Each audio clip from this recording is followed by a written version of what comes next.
تقلید کسے کہتے ہیں؟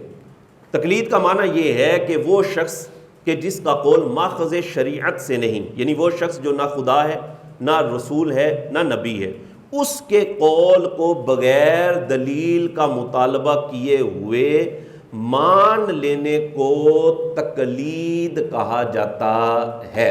تو پہلے قرآن پاک سے دیکھتے ہیں کہ آیا تقلید کرنا جائز ہے یا منع ہے۔ سورہ نساء آیت نمبر 59، اس کا ایک حصہ میں نے آپ کے سامنے تلاوت کیا تھا۔ ارشاد فرمایا یا ایھا الذین آمنوا اطیعوا اللہ واطیعوا الرسول واولی الامر منکم، فرمایا اے ایمان والو اللہ کی اطاعت کرو اور اللہ کے رسول کی اطاعت کرو، واولی الامر منکم، اور جو تم میں سے اولو الامر ہیں ان کی اطاعت کرو۔ یہاں پر 3 ہستیوں کی اطاعت کرنے کا حکم دیا گیا ہے قرآن مجید کی اس آیے پاک کے اندر۔ اللہ کی اطاعت کرو، اللہ کے رسول کی اطاعت کرو، اور جو تم میں سے اولو الامر ہیں ان کی اطاعت کرو۔ اچھا، پہلی جو اطاعتیں ہیں، دونوں اطاعتیں، ان میں اطیعوا کا کلمہ استعمال کیا گیا، امر کیا گیا ہے۔ اللہ کی اطاعت کرو، پھر فرمایا واطیعوا الرسول، اور اللہ کے رسول کی اطاعت کرو، اور پھر فرمایا واولی الامر، اس کے ساتھ اطیعوا کا کلمہ استعمال نہیں کیا گیا۔ اس سے یہ پتہ چلا کہ یہ اطاعت جو اولو الامر کی اطاعت کرنی ہے، یہ پہلی 2 اطاعتوں کے ضمن میں ہے، ان کے سائے میں ہے، ان کے زیر سایہ ہے۔ اولی الامر، امر والوں کی اطاعت کرو، جو اولو الامر ہے تم میں سے ان کا حکم مانو۔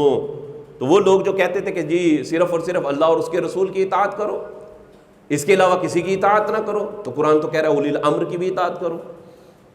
قرآن فرما رہا ہے، اپنی بات تھوڑی کسی مولانا کی بات نہیں ہے، قرآن یہ فرما رہا ہے کہ تم نے اولی الامر کی بھی اطاعت کرنی ہے۔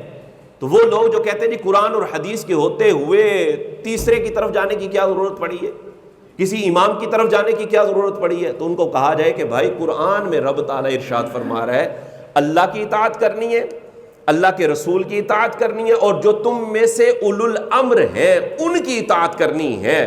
پتہ یہ چلا قرآن اور حدیث کے بعد ایک تیسری ہستی بھی ہے کہ جس کی اطاعت کرنے کا قرآن نے حکم ارشاد فرمایا ہے۔ یہ اولو الامر کون لوگ ہیں کہ جن کی اطاعت کرنے کا، جن کی فرما برداری کرنے کا، جن کی تابع داری کرنے کا حکم دیا گیا ہے؟ یہ اولو الامر کون ہیں؟ جامع البیان للطبری جلد نمبر 4 صفحہ نمبر 206 پر بھی اور صفحہ نمبر 207 پر حضرت عبداللہ بن عباس، صحابہ اکرام علیہم رضوان میں علم تفسیر کے اندر جو سب سے بڑا نام ہے، سب سے بڑا نام وہ حضرت عبداللہ بن عباس رضی اللہ تعالیٰ عنہما کا ہے۔ یہ وہ حضرت عبداللہ بن عباس رضی اللہ تعالیٰ عنہما جب یہ پیدا ہوئے تھے تو اس کے بعد نبی کریم علیہ الصلوۃ والسلام نے ان کے لیے دعا کی، اور دعا تھی اللہم علمہ الکتاب، اے اللہ عبداللہ بن عباس کو کتاب کا علم عطا کر۔ اولو الامر کی تفسیر کرتے ہوئے جامع البیان للتبریز جلد نمبر 4 صفحہ نمبر 206 اور 7 پر عبداللہ بن عباس، حضرت عطا بن صائب، حضرت مجاہد، حضرت امام حسن بصری رضی اللہ تعالیٰ عنہ، یہ سارے آئمہ اور حضرت عبداللہ بن عباس بھی اس بات کے قائل ہیں۔ انہوں نے کہا یہاں اولو الامر سے مراد جو ہے فقہا ہے، اہل علم ہے کہ جن کی اطاعت کرنے کا اللہ تبارک و تعالی نے حکم ارشاد فرمایا ہے۔ اب یہ پتا چلا کہ اللہ تبارک و تعالی نے ارشاد فرمایا کہ اللہ کی اطاعت کرو، اللہ کے رسول کی اطاعت کرو، اور جو تم میں سے اولو الامر ہیں ان کی اطاعت، یعنی جو فقہا ہیں، اہل علم ہیں، ان کی اطاعت تم پر لازم اور ضروری ہے۔